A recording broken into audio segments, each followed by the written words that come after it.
Hi friends, welcome to Varalakshmi పొదరిల్లు. Sankranti special కరకరలాడే చెగోడీలు. ఫుల్ వీడియో కింద లింక్ ఇస్తాను, చెక్అవుట్ చేయండి. నోట్లో వేసుకుంటే వెన్నెలాగా కరిగిపోయే చెకోడీలు ఎంతో క్రిస్పీగా ఉంటాయి. 2 నెలల పాటు నిల్వ ఉంటాయి. వాటికి కావాల్సిన పదార్థాలు ఏందో ఇప్పుడు మనం చూసేద్దాం. ముందుగా బియ్యం పిండి తీసుకుందాం. 1 కేజీ బియ్యానికి 1/2 కేజీ మైదా పిండి కావాలి. అలాగే ఉప్పు, కారం, వాము కావాలి.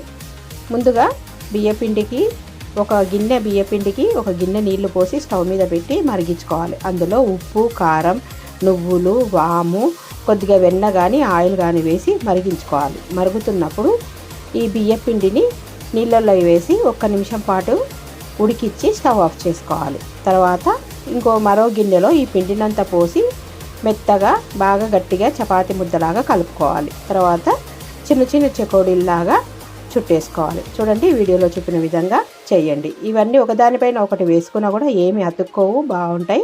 తర్వాత స్టవ్ మీద ఆయిల్ పెట్టి వేడి చేసుకున్న తర్వాత ఈ చెకోడీలన్నిటిని వేసి ఎర్రగా అయ్యేంత వరకు వేయించుకోవాలి. చూడండి, ఒక్కొక్కటి ఈ విధంగా వేయించుకుంటే నెల రోజుల పాటు నిల్వ ఉండే చెకోడీలు రెడీ అవుతాయి. వీడియో నచ్చినట్టయితే తప్పకుండా లైక్ చేయండి, షేర్ చేయండి, కామెంట్ పెట్టండి. ఫుల్ వీడియో కింద లింక్ ఇస్తాను, చెక్అవుట్ చేయండి. Thank you for watching. Please subscribe. కరకరలాడే సంక్రాంతి స్పెషల్ చెకోడీలు. బాయ్. Please subscribe.